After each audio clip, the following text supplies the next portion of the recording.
Hi TNPSC buddies, welcome to Aasan academy. நான் உங்கள் வெங்கட் ரங்கநாதன் வந்திருக்கிறேன். இன்றைக்கி டிஎன்பிசி வந்து குரூப் 4ஓட நோட்டிஃபிகேஷன் வந்து அவுட் பண்ணியிருக்கிறாங்க. இந்த 2024க்கான ஃபர்ஸ்ட் நோட்டிஃபிகேஷன் இது ஆஸ் பர் கேலண்டரை வந்து அனௌன்ஸ் பண்ணிட்டாங்க. ஒரு புதுசாக ஒருத்தங்க குரூப் 4 படிக்கிறதுக்கும் இல்லை ஒருத்தங்க ஏற்கனவே எக்ஸ்பீரியன்ஸ் கேண்டிடேட்ஸுக்கும் இந்த குரூப் 4ல் சில புது விஷயங்கள்லாம் இருக்குது.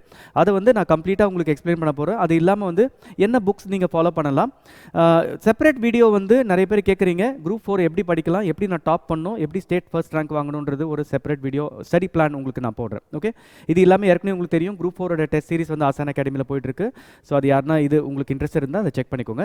ஓகே, இந்த நோட்டிஃபிகேஷனுக்குள்ளே கம்ப்ளீட்டாக நம்ம போயிடலாம். ஓகே, இந்த நோட்டிஃபிகேஷனில் வந்து ஃபர்ஸ்ட் நோட்டிஃபிகேஷன் ஆஸ் ஸ்டேட்டட். இந்த நோட்டிஃபிகேஷனோட ஸ்பெஷாலிட்டி என்னது அப்படின்னு பார்த்தீங்கன்னா, ஃபர்ஸ்ட் ஏற்கனவே தெரியும் இதோட போஸ்ட் வந்து 6244 6244 வேகன்சி இருக்குது இதில். ஓகே, ஆனால் என்ன ஆகுதுன்னா இந்த 6244 போஸ்ட் வந்து கம்ப்ளீட்டாக 10வது தரத்தில் இருக்காங்களா 10th ஸ்டாண்டர்ட் ஸ்டூடெண்ட்ஸுக்கு மட்டுமே எலிஜிபிள் இல்லை. முன்ன வந்து கம்ப்ளீட்டாக குரூப் 4னா ஒரு 10th ஸ்டாண்டர்ட் எலிஜிபிலிட்டியில் பார்ப்போம். இப்போ என்ன ஆகுதுன்னா இதை வந்து 10th standard 12th standard degree அப்படின்னு சொல்லிட்டு எடுத்திருக்காங்க வெவ்வேறு போஸ்ட்டுக்கு. அது நம்ம ஃபுல்லாக அந்த பிடிஎஃப் நம்ம வெரிஃபை பண்ணும்போது நம்ம அதை செக் பண்ணலாம். பட் ஆக்சுவலாக இங்கே பார்த்தீங்கன்னா 10th ஸ்டாண்டர்டுக்கு வந்து 5659 போஸ்ட்டு, 12th ஸ்டாண்டர்டுக்கு வந்து 412 போஸ்ட்டு, அப்புறம் டிகிரி ஸ்டாண்டர்டுக்கு வந்து 173 போஸ்ட்டு. ஸோ 10வது படித்தவங்களுக்கு இவ்வளோ போஸ்ட் மட்டும் தான் இருக்குது, 5659 போஸ்ட் தான் இருக்குது. ஆக்சுவலாக எதிர்பார்த்தது கிட்டத்தட்ட எல்லாரும் வந்து 15000 போஸ்ட்லாம் வரும்னு சொன்னாங்க. பட் எஸ், இது கொஞ்சம் டிசப்பாயின்மெண்ட் தான், கொஞ்சம் கம்மியாக வந்திருக்கு. But better then nothing. கரெக்டாக இந்த நேரம் அட்லீஸ்ட் ஒரு வேகன்சி விட்டாங்க. ஹோப்ஃபுல்லி அவங்க சீக்கிரம் ஒரு ரிசல்ட்டும் போட்டுருவாங்கன்னு நினைக்கிறேன். ஜூன் 9th வந்து எக்ஸாம்னு சொல்லியிருக்காங்க. ஸோ இந்த எக்ஸாம் கண்டிப்பாக ப்ராப்பராக அந்த டைமில் நடந்தே ஆகும். ஓகே, இது இல்லாமல் இந்த ஃபாரஸ்ட் சர்வீசஸ் இருக்குது பார்த்தீங்களா, நம்ம கம்பைன்ஸ் சிவில் சர்வீஸ்ன்னு சொல்லிட்டு நிறைய பேர் வந்து அந்த சயின்ஸ் எல்லாம் படிக்க ஆரம்பிச்சிட்டிங்க. இது ஒரு பெரிய ஏமாற்றம். ஏன்னா ஃபாரஸ்ட் சர்வீசஸும் இந்த இதில் எடுத்துகிட்டு வந்துட்டாங்க. அவங்க என்ன பண்ணியிருக்காங்க, குரூப் 4க்கு என்ன சிலபஸோ அதே ஃபாரஸ்ட் சர்வீஸுக்கும் வச்சுட்டாங்க. ஓகேவா, இது இல்லாமல் இந்த ஏஜ் லிமிட்ஸ் வந்து கொஞ்சம் சில இதில் வந்து எல்லாமே ஏஜ் லிமிட்ஸ் மாறுது. அந்த ஏஜ் லிமிட்ஸை வந்து நான் கம்ப்ளீட்டாக உங்களுக்கு டீட்டெயில்ஸாக இது பண்ணுறேன். ஏன்னா 10வது தரத்துக்கு 10th ஸ்டாண்டர்டுக்கு என்னெல்லாம் வேணும் அந்த ஏஜ் லிமிட்டு, சில இதுக்கெல்லாம் போஸ்ட்டுக்கு 18 வயசு இருந்தாலே போதும், சில போஸ்ட்டுக்கு 21 வயசு வந்து ஸ்டார்டிங் இதாக இருக்கும். மேக்ஸிமம் ஏஜ் லிமிட் வந்து சில இதுக்கு போஸ்ட்டுக்கெலாம் நிறைய வேரி ஆகுது. ஸோ அது எல்லாமே நம்ம கம்ப்ளீட்டாக பார்க்கலாம். இது இல்லாமல் டிஃப்ரெண்ட்லி ஏபிள்டு கேண்டிடேட்ஸ் அவங்களால வந்துட்டு இப்போ நம்ம பார்ட்டியே இருக்குது பார்த்தீங்களா, ஜென்ரல் தமிழ் ஒரு பேப்பர், சரியா, நிறைய பேர் வந்து ஜென்ரல் இங்கிலீஷ் வேணும்னு சொன்னீங்க. கண்டிப்பாக இது ஒரு டிசப்பாயின்மெண்ட், உங்களுக்கு வரல. Okay, better luck next time.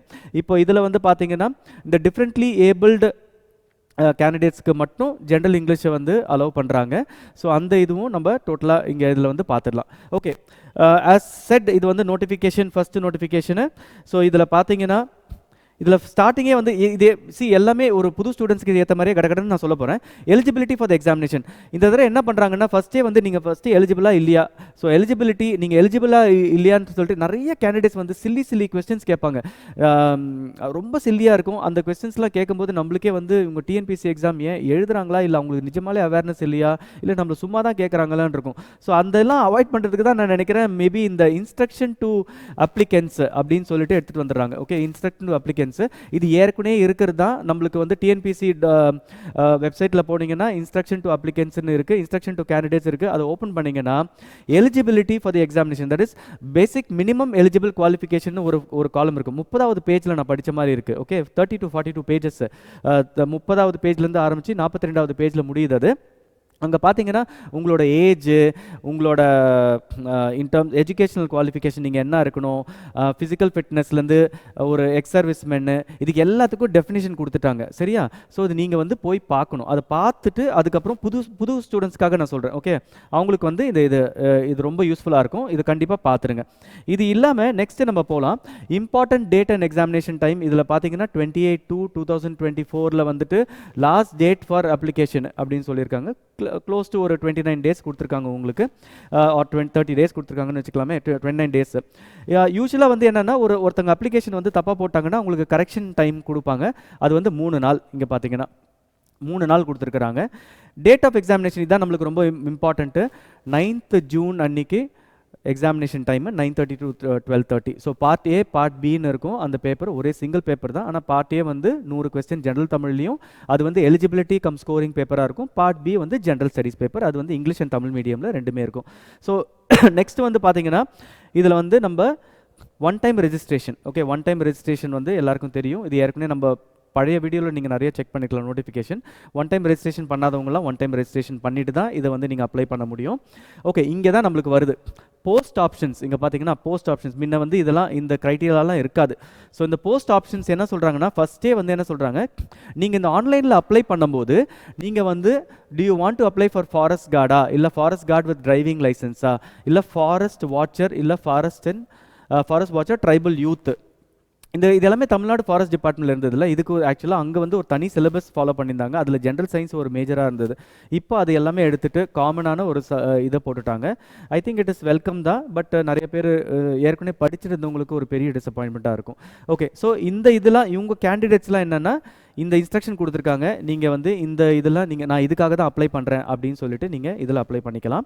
Okay, next வந்து பார்த்தீங்கன்னா பேண்ட் ஐட்டம்ஸ். இது எல்லாருக்குமே தெரியும். இது நான் சிம்பிளாக சொல்கிறேங்க. எங்க பிளாக் பால் பென் தவிர்த்து எதுவுமே உள்ளே எடுத்துகிட்டு போகாதீங்க, சரியா? இது இருந்தால் போதும் அப்படின்னு சொல்கிறாங்க. வாட்ச்சு, இது மொபைல் ஃபோனு எதுவுமே எடுத்துகிட்டு போகாதீங்க எக்ஸாமுக்கு. இவ்வளோ தான் சிம்பிள். 2-3 பிளாக் பால் பென் எடுத்துகிட்டு போங்க. யாருமே உங்களை எதுவும் கேட்க போகிறதில்ல.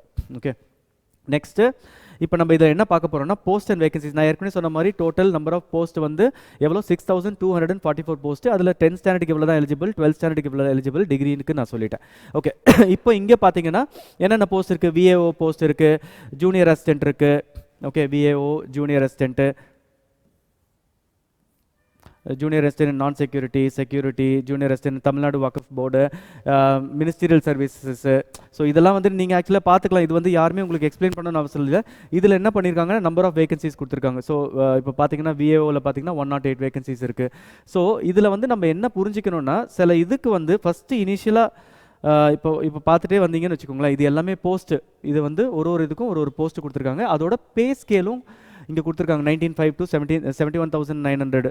That is the maximum pay scale. Okay, இப்போது இங்கே வந்துட்டே இருந்தீங்கன்னு வச்சுக்கோங்களேன், இது எல்லாமே post. Okay, steno typist, personal clerk. Okay, இது எல்லாமே போஸ்ட்டு. லாஸ்ட்டில் வந்துட்டு உங்களுக்கு டோட்டல் நம்பர் ஆஃப் இது போட்டிருப்பாங்க, 6244 வேகன்சிஸ் கொடுத்துருப்பாங்க. ஓகே, இதில் நம்ம பார்க்க வேண்டியது என்னன்னு நம்ம பார்த்துடலாம். Scheme of examination. ஓகே, இந்த ஸ்கீம் ஆஃப் எக்ஸாமினேஷனில் குவிக்காக நான் உங்களுக்கு சொல்லிடுறேன். Paper part A part B இருக்குது. பார்ட் ஏல வந்துட்டு Tamil eligibility test cum scoring test. அப்போ நம்ம ஜென்ரல் தமிழ் இதுதான் அவங்க சொல்கிறாங்க. ஜென்ரல் தமிழ் பேப்பரை வந்துட்டு நீங்கள் Tamil eligibility come scoring test. இதில் வந்து மினிமம் சப்போஸ் நீங்கள் வந்து இதுக்கு இந்த குவாலிஃபை பண்ணணும், நீங்கள் பார்ட் பியை வந்து நீங்கள் எழுதணும். நீங்கள் எழுதிருப்பீங்க, ஆனால் அது இவாலுவேட் பண்ணணும்னா கூட இந்த பார்ட் ஏல வந்து நீங்கள் மினிமம் 40 கொஸ்டின் வந்து கரெக்டாக போட்டிருக்கணும். அப்போ தான் உங்களால் வந்து இது பண்ண முடியும். ஓகே, சிம்பிளாக வந்து இந்த ரெண்டு போர்ஷனும் நீங்கள் கவர் பண்ணணும்னா, தட் இஸ் இதில் வந்து தமிழ் எலிஜிபிலிட்டி டெஸ்ட் இருக்குது, இதில் வந்து ஜென்ரல் ஸ்டடீஸ் பேப்பர் இருக்குது, அப்புறம் ஆப்டிடியூட் அண்ட் மென்டல் எபிலிட்டி. ஆசான் பப்ளிகேஷன்ஸில் உங்களுக்கு தெரியும் ஃபேண்டாஸ்டிக்கான ஒரு புக் இருக்குது இப்போதைக்கு. ஏன்னா உங்களுக்கு டோட்டலாக 4 மாதம் தான் இருக்குது, கரெக்டாக? அப்போது நீங்கள் வந்து தமிழுக்கு வந்து தமிழே வெல்லும் அப்படின்னு சொல்லிட்டு ஒரு தமிழே வெல்லும், ஓகேவா? தமிழே வெல்லும்னு சொல்லிட்டு ஒரு கைடு 16,000+ கைடு இல்லை, அது வந்து மல்டிபிள் சாய்ஸ் கொஸ்டின் 16,000க்கும் மேற்பட்ட கொள்குறி வினாக்கள் வந்து அதில் இருக்குது தமிழில். Okay, general Tamil. அது எப்படிலாம் இருக்குதுன்னு பார்த்தீங்கன்னா சிலபஸ் வைஸ் இருக்குது, ஸ்டாண்டர்ட் வைஸ் இருக்குது, ஓவரால் கொஸ்டின் பேப்பர் வைஸ் இருக்குது, மாடல் கொஸ்டின் பேப்பர் வைஸ் இருக்குது, உங்களுக்கு தகுதி தேர்வு வாரியாக இருக்குது. இது இல்லாமல் ப்ரீவியஸ் இயர் கொஸ்டின்ஸ் எல்லாமே சேர்த்து அதில் இருக்குது. நீங்கள் அதை படித்தாலே எனக்கு தெரிஞ்சு கிட்டத்தட்ட 70-80 கொஸ்டின் ஆட்டோமேட்டிக்காக நீங்கள் அதில் போட்டுருவீங்க. இதை தாண்டி உங்களோட திறமை தான். இது இல்லாமல் ஜென்ரல் ஸ்டடீஸு. இந்த ஜென்ரல் ஸ்டடீஸ்க்கு பார்த்தீங்கன்னா நம்மக்கிட்ட master blaster, okay, MB1 and 2 master blaster part 1 and part 2.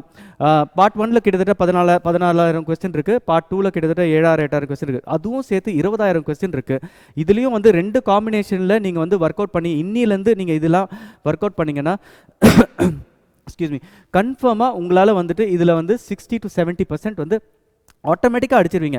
And ஆப்டிடியூடில் ஒரு வண்டர்ஃபுல் புக் ஆசான்ஸ் மேக்ஸ் மனதில் இருக்குது. அந்த புக்கு எப்படின்னா உங்களுக்கு கம்ப்ளீட்டாக ஸ்கூல் புக்கு கவர் பண்ணியிருப்பாங்க. எக்ஸாம்பிள் எக்ஸசைஸ் எல்லாமே கவர் ஆகிருக்கும். இது இல்லாமல் பிற முக்கிய வினாக்கள்னு இருக்கும். அது எப்படின்னா ஒரு மேஜர் டெக்ஸ்ட் புக்ஸோ இல்லை மேஜர் காம்படிட்டிவ் எக்ஸாம்ஸில் கேட்டிருப்பாங்க. லைக் எக்ஸாம்பிள் எஸ்எஸ்சியில் கேட்டிருப்பாங்க, ஆர்ஆர்பியில் கேட்டிருப்பாங்க, வேறு எதுனா இம்பார்ட்டன்ட் கொஸ்டின்ஸ்லாம் கேட்டிருப்பாங்களா. இது இல்லாமல் டிஎன்பிசி ப்ரீவியஸ் இயர் கொஸ்டின்ஸ், இது வந்து அந்த அதர் இம்பார்ட்டன்ட் கொஸ்டின்ஸ் எல்லாமே சால்வ்டு கொஸ்டின்ஸு. இது இல்லாமல் ப்ரீவியஸ் இயர் கொஸ்டின்ஸ் உங்களுக்கு ஒர்க் அவுட் பண்ணுறதுக்கும் up to date with OMR sheet, இது எல்லாமே உங்களுக்கு புக்ஸ் இந்த கைட்ஸ் எல்லாமே வரும்போது உங்களுக்கு ஓஎம்ஆரும் சாம்பிள் உங்களுக்கு கொடுத்துருவாங்க, அதை நீங்கள் போட்டு பார்க்கறதுக்கு. ஸோ இதை தாண்டி இந்த இந்த இந்த புக் காம்பினேஷன்ஸ் உங்ககிட்ட இருந்தாலே உங்களுக்கு போதும். டிஸ்கிரிப்ஷனில் வந்துட்டு உங்களுக்கு எல்லா லிங்க்ஸும் உங்களுக்கு அனுப்பியிருக்கேன், நீங்கள் செக் பண்ணுங்கள். அந்த டெஸ்ட் சீரிஸ் கூட நான் உங்களுக்கு அனுப்புகிறேன். இன் டர்ம்ஸ் ஆஃப் நீங்கள் உங்களுக்கு தேவைன்னா நீங்கள் யூஸ் பண்ணிக்கோங்க. இது இல்லாமல் இங்கே பாருங்கள், டிஃப்ரெண்ட்லி ஏபிள்டு கேண்டிடேட்ஸ், சரியா, டிஃப்ரெண்ட்லி ஏபிள்டு கேண்டிடேட்ஸில் வந்து பார்த்தீங்கன்னா என்ன சொல்கிறாங்க, ஜென்ரல் இங்கிலீஷ் பேப்பர் அவங்க எழுதலான்னு சொல்கிறாங்க. மித்தபடி ஸோ இந்த ஜென்ரல் இங்கிலீஷ் பேப்பர் வந்து அதே சிலபஸ் தான், லாஸ்ட் குரூப் 2ல் என்ன எழுதுனீங்களோ அதே சிலபஸ் தான். ஸோ இதுலேருந்து என்ன தெரியுதுன்னா இந்த வர குரூப் 2ல் ஜென்ரல் இங்கிலீஷ் கன்ஃபார்மாக இருக்கும். நிறைய பேர் வந்து இருக்காதுன்னு சொன்னாங்க. ஸோ அது வந்து 99% எனக்கு தெரிஞ்சு இருக்கணும். இதை தாண்டி இல்லைன்னா ஸோ நம்மளுக்கு ஒன்றும் தெரியாது. ஓகே, ஸோ இங்கே பார்த்தீங்கன்னா இங்கே இந்த ஏஜ் லிமிட்லாம் நிறைய க்ரைட்டீரியா வருது. The candidate should have completed the age of 18 years, 18 வயசு, and should not have completed 32 years for all the post except VAO, forest card, இதுக்கெல்லாம். ஸோ எல்லா போஸ்ட்டுக்கும் நீங்கள் ஒரு குரூப் 4 போஸ்ட் எழுதுறீங்கன்னா இதோட அர்த்தம் என்னென்னா நீங்கள் மினிமம் 18 வயசு கம்ப்ளீட் பண்ணியிருக்கணும். ஓகேவா, நீங்கள் அது மினிமம் 18 வயசு கம்ப்ளீட் பண்ணால் நீங்கள் அதை எழுதலாம். ஆனால் இந்த போஸ்ட்டுக்கெல்லாம் உங்களால் எழுத முடியாது. That is VAO, forest card, இதெல்லாம் நம்ம கீழே பார்ப்போம். அதோட ஏஜ் லிமிட்ஸ் எல்லாமே கொடுத்துருக்காங்க, நம்ம ஈஸியாக பார்த்துடலாம். ஓகே, இங்கே பார்த்தீங்கன்னா VAOக்கு என்ன சொல்கிறாங்க, should have completed the age of 21 years. So பேசிக்காக என்னென்னா ஒரு செட்டு வந்து 18 வயசு கம்ப்ளீட் ஆகிட்டு நீங்கள் எழுதலாம். இன்னொரு செட்டு யாரெல்லாம், VAO, forest guard with driving licence, forest watcher tribal youth, இவங்க எல்லாமே வந்து மினிமம் 21 வயசு கம்ப்ளீட் பண்ணியிருக்கணும் அப்படின்னு சொல்லிடுறாங்க. ஓகே, மேக்ஸிமம் ஏஜில் வந்து நம்ம இதில் பார்த்துக்கலாம். இதில் வந்து நம்ம யூஸ்வலாக தெரியும் ஏஜ் கன்செஷன் கொடுப்பாங்க. யூஸ்வலாக முன்னெல்லாம் எப்படி கொடுப்பாங்கன்னா மேக்ஸிமம் ஏஜ் கொடுத்துருவாங்க. நீங்கள் மினிமம் ஏஜ் அந்த தட் இஸ் ஓப்பன் காம்படிஷன், அதான் ஓசின்னு சொல்லுவாங்கல்ல, ஜென்ரல் கேட்டகரிக்கு வந்து 32 வயசு கொடுத்துருவாங்க. மிச்சம் இருக்கிறவங்கலாம் இது பண்ணிக்கலாம் சொல்லுவாங்க. ஆனால் இங்கே பாருங்கள், இப்போ VAO எல்லாத்துக்கும் என்ன சொல்கிறாங்க, நீங்கள் மினிமம் அந்த 32, நீங்கள் வந்து ஏற்கனவே 21 வயசு நீங்கள் மினிமம் இருக்கணும், கரெக்டாக VAOக்கு. இங்கே வந்து SC STக்கு என்ன சொல்கிறாங்க, 42 வயசு வரைக்குமே நீங்கள் எழுதலாம். அதே மாதிரி BC, MBC, DC இதெல்லாம் பாருங்க, டெஸ்டிடியூட்ஸ் இந்த இதெல்லாம் வருதுல்ல, இவங்களுக்கெல்லாம் என்னன்னா யூ கேன் டினோட்டிஃபைட் கம்யூனிட்டி, இவங்கெல்லாம் என்னன்னா 42 வயசு இருக்க எழுதலாம். அதே மாதிரி தான் இங்கே நீங்கள் க்ளோஸாக வாட்ச் பண்ணிங்கன்னா ஒரு இதுக்கும் ரொம்ப ஈஸி. நிறைய பேருக்கு ஏஜ் இதுன்னு புரியலன்னு சொல்கிறீங்க. இப்போ ஒரு டைப்பிஸ்ட்டு தமிழ்நாடு மினிஸ்ட்ரியல் சர்வீஸ்க்கு நீங்கள் அப்ளை பண்ணோன்னா 37 வயசு நீங்கள் வந்து வரைக்கும் நீங்கள் வந்து என்னது SC ST கேண்டிடேட்டாக இருந்தீங்கன்னா நீங்கள் இதில் வந்து 37 வயசு வரைக்கும் நீங்கள் எழுதலாம். இல்லைனா 34 வயசோடு உங்களுக்கு முடியுது. இதுதான் அதோட கான்செப்ட். ஓகேவா, அதே மாதிரி போயிட்டே இருக்கும். ஸோ இந்த டைப்பிஸ்ட் எல்லாமே அந்த ரேஞ்சில் வராங்க. அதே மாதிரி steno typist, receptionist, bill collector, இவங்க எல்லாருமே அதே கேட்டகரி தான். 37, 37 யார் SC ST அந்த கேண்டிடேட்ஸு, 34 வந்து MBC BC அந்த கேண்டிடேட்ஸில் வருவாங்க. இப்போ இங்கே பார்த்தீங்கன்னா இங்கே தான் நம்மளோட யூஷுவல் மேக்ஸிமம் அந்த கண்டென்ட். இந்த கண்டென்ட்னா என்ன, 18 வயசுக்குள்ளே எழுதுறவங்கலாம் இதில் வந்துருவாங்க. யார், இந்த junior assistant, steno typist, Tamil Nadu corporation of development of woman, steno typist, personal assistant. இங்கே பாருங்கள் என்ன சொல்கிறாங்க, no maximum age limit for any community. No maximum age லிமிட்னா எவ்வளோ வருஷம் வரைக்கும் எழுதலாம், ப்ரொவைடட் நீங்கள் அந்த 60 வயசு தான் அந்த ரிட்டையர்மெண்ட். உங்களுக்கு ஏற்கனவே தெரியும், சில்லியான இது, நான் உங்களுக்கு சொல்லிடுறேன். அப்போ இவங்களோட மினிமம் குவாலிஃபிகேஷன் என்னவாக இருக்கணும், 18 வயசு இருக்கலாம், அவங்க எழுதலாம். ஆனால் மேக்ஸிமம் வந்து அவங்களுக்கு ஏஜ் இல்லை. ஆனால் ஓப்பன் தட் இஸ் ஜென்ரல் கேட்டகரிக்கு வந்து என்னது 32 தான். இது வந்து என்னது, இது எல்லாமே நான் சொல்கிறது ரிலாக்ஸேஷன், சரியா, இது எல்லாமே சொல்கிறது ரிலாக்ஸேஷன். வேறு communities like BC MBC SC STக்கு மட்டும்தான் இந்த ரிலாக்ஸேஷன். ஓகேவா, ஸோ இது எல்லாமே அந்த இதில் வருது. ஓகேவா, இப்போது இங்கே பாருங்கள், ஃபாரஸ்ட் கார்டுக்கு என்ன சொல்லிட்டாங்க, ஃபாரஸ்ட் கார்டுக்கு வந்து மேக்ஸிமம் 37 வயசுக்கு மேலே எழுத முடியாதுன்னு சொல்லிட்டாங்க. அப்போது மினிமம் என்னது ஃபாரஸ்ட் கார்டுக்கு 21 வயசு, 37 வயசு தான் மேக்ஸிமம். நீங்கள் என்ன கம்யூனிட்டி வேணாலும் எழுதிட்டு போங்க, 37 வயசுக்கு மேலே நீங்கள் எழுத முடியாது. இதுதான் மேக்ஸிமம் ஏஜ். 37 வயசுக்கு மேலே யாருன்னா இப்போ இந்த குரூப் 4க்கு இந்த இதுக்கு எழுதினீங்க, எனக்கு தெரிஞ்சு நிறைய பேர் அது அப்பியர் ஆகியிருந்திருப்பீங்கன்னு நினைக்கிறேன். குரூப் 2க்கு நீங்கள் படிச்சிருந்திருப்பீங்க, ஏன்னா இது எல்லாமே அதில் வரும்னு நினச்சிருப்பீங்க, ஏன்னா டிகிரி இது. ஸோ பட் அன்ஃபார்ச்சுனேட்லி இது வரலை. இப்போது எக்ஸ்கியூஸ் மீ. ஸோ இந்த எஜுகேஷனல் அண்ட் டெக்னிக்கல் குவாலிஃபிகேஷன் இந்த போர்ஷனை பார்க்கலாம். Sorry I'm not well, so அதால் கொஞ்சம் அட்ஜஸ்ட் பண்ணிக்கோங்க. இங்கே விஏஓ இங்கே வந்து என்னென்னா, இவங்கெல்லாம் விஏஓவில் என்ன சொல்கிறாங்க, மினிமம் ஜென்ரல் எஜுகேஷ்னல் குவாலிஃபிகேஷன் அப்படி சொல்கிறாங்க. அப்படின்னா என்னது, சிம்பிள், 10வது. எங்கெல்லாம் நீங்கள் மினிமம் ஜென்ரல் எஜுகேஷனல் குவாலிஃபிகேஷன் பார்க்குறீங்களோ அங்கெல்லாம் இது வந்து 10th ஸ்டாண்டர்ட். ஓகேவா? ஸோ இந்த போஸ்ட் எல்லாமே ஜூனியர் அசிஸ்டன்ட் செக்யூரிட்டி இவங்க எல்லாமே வந்துட்டு இது. ஆனால் இங்கே பாருங்கள், ஜூனியர் அசிஸ்டன்ட் ஒரு Tamil Nadu water supply and drainage போர்டில் வரவங்க வந்துட்டு டிகிரி இருக்கணும்னு சொல்லிடுறாங்க. ஸோ இதுதான் ஒரு டிஃப்ரெண்ட்டான இந்த டைம் குரூப் 4ல் நிறைய இதுக்கு டிகிரி குவாலிஃபை பண்ணுறாங்க, சில இதுக்கு 12th பண்ணுறாங்க, சில இதுக்கு இது பண்ணுறாங்க. ஓகே, இப்போ ஜூனியர் அசிஸ்டன்ட் தமிழ்நாடு வக்ஃப் போர்டில் என்ன சொல்கிறாங்க, டிகிரி இருக்கணும்னு சொல்கிறாங்க. அதே மாதிரி தான் பார்த்துட்டே இருங்க. இதில் சில க்ரைட்டீரியாஸ் கொடுக்குறாங்க. ஸோ நீங்கள் இதெல்லாம் பார்க்க வேண்டாம். எனக்கு தெரிஞ்சு என்னென்னா, நீங்கள் வந்துட்டு ஒரு டிகிரி ஹோல்டராக நீங்கள் எல்லாத்துக்கும் எலிஜிபிள், நீங்கள் வந்து எழுத ஆரம்பிச்சிடலாம். இங்கே க்ரைட்டீரியாவில் என்ன இடிக்குதுன்னா, உங்களோட ஏஜ் ஃபேக்டர் மட்டும்தான் இடிக்குது. சார் 18 வயசு, ஆப்வியஸ்லி டிகிரினா 21 வயசு தான் முடிச்சிருப்பீங்க. ஸோ 21 வயசு நீங்கள் கம்ப்ளீட் ஆகிட்டிங்களா, உங்களுக்கு பிரச்சனையே இல்லை. ஓகே, இங்கே பாருங்கள், ஜூனியர் அசிஸ்டன்ட் தமிழ்நாடு மெடிசனல் பிளான்ட்டுக்கு வந்து திருப்பி டிகிரி போட்டாங்க. ஓகே, ஒரு குரூப் 4 போஸ்ட்டுக்கு எல்லாமே டிகிரி எடுத்துகிட்டு வந்துட்டாங்க. டைப்பிஸ்ட்டுக்கு எங்கெல்லாம் டைப்பிஸ்ட் வருதோ minimum general educational qualification. Minimum general education குவாலிஃபிகேஷனாக சிம்பிள் 10வது படிச்சிருந்தா போதும். ஓகே, ஸோ இதுதான். இதை வந்து நீங்கள் பொறுமையாக நீங்கள் எதில் வரீங்கன்னு நீங்கள் பார்த்துக்கலாம். இது ஒன்றும் பெரிய விஷயம் இல்லை எனக்கு தெரிஞ்சு. சில பேருக்கு ஏற்கனவே வந்து இந்த ஏஜ் ஃபேக்டர் இதெல்லாம் வந்து நீங்கள் சொல்கிறீங்க. இங்கே நீங்கள் பார்க்க வேண்டிய ஒரே இது பிரச்சனை வந்து இந்த ஏஜ் வந்து நீங்கள் கரெக்டாக மேட்ச் ஆகுறீங்களா இல்லையா. ஏன்னா இதில் வந்து எல்லாமே ஹையர் கட் ஆஃப் கிரேட் கொடுத்துட்டாங்க, ஒரு போஸ்ட்டுக்கும் கொடுத்துட்டாங்க. இப்போ எக்ஸாம்பிள் நம்ம ஃபாரஸ்ட்டுக்கு வந்து என்ன சொல்லிட்டாங்க, 37 வயசுன்னு சொல்லிட்டாங்க. ஸோ இதெல்லாம் நீங்கள் வந்து நோட் பண்ணணும். ஓகேவா? பாருங்கள், கிளியராக கொடுத்துட்டாங்க எல்லா educational qualification. Sorry. Okay, so that's it. So I think நான் இது வந்து குவிக்காக இது பண்ணுறேன். இதுக்கு கீழே அந்த அனெக்ஷரில் வந்துட்டு உங்களுக்கு சிலபஸ் எல்லாமே அவைலபிளாக இருக்குது. அதே சிலபஸ் தான், எந்த சிலபஸும் மாற்றலை. குரூப் 4ஓட சிலபஸ் இருக்குது. ஜென்ரல் தமிழுக்கும் எதுவும் மாற்றலை, ஜென்ரல் ஸ்டடீஸ்க்கும் எதுவும் மாற்றலை. ஸோ ஐ ஹோப் இந்த வீடியோ உங்களுக்கு ரொம்ப யூஸ்ஃபுல்லாக இருந்திருக்கும்னு நினைக்கிறேன். உங்களுக்கு எதனா ஒரு கமெண்ட்ஸ் எதனா இருந்ததுன்னா இதில் கமெண்ட்ஸில் போடுங்க.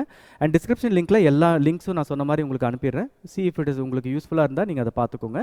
அண்ட் எல்லா கமெண்ட்ஸ்க்கும் நான் முடிஞ்ச அளவுக்கு நான் உங்களுக்கு ரிப்ளை பண்ணுறேன். இல்லைனா நிறைய கமெண்ட்ஸ் வந்தால் நான் உங்களுக்கு வந்து ஒரு காமன் இது வந்து நான் உங்களுக்கு கம்ப்ளீட்டாக ரிப்ளை பண்ணுறேன். Okay, wish you all the best. நல்லா படிங்க. 4 மாதம் தான் இருக்குது. இதுக்கு மேலே ஒரு ரீசன் தேடாதீங்க. நான் எப்போவுமே சொல்கிற மாதிரி தான், படிக்காமல் இருக்கிறதுக்கு 1008 ரீசன் நம்ம கண்டுபிடிக்கலாம். படிக்கிறதுக்கு ஒரே ரீசன் தான், எனக்கு சர்வீஸ் வேணுன்ற ஒரு ரீசன். ஓகே, ஸோ அதால் வந்து ஒழுங்காக படிங்க. டைம் நிறையா இருக்குது. 4 மாதத்தில் ஈஸியாக கவர் பண்ணலாம். Okay, wish you all the best.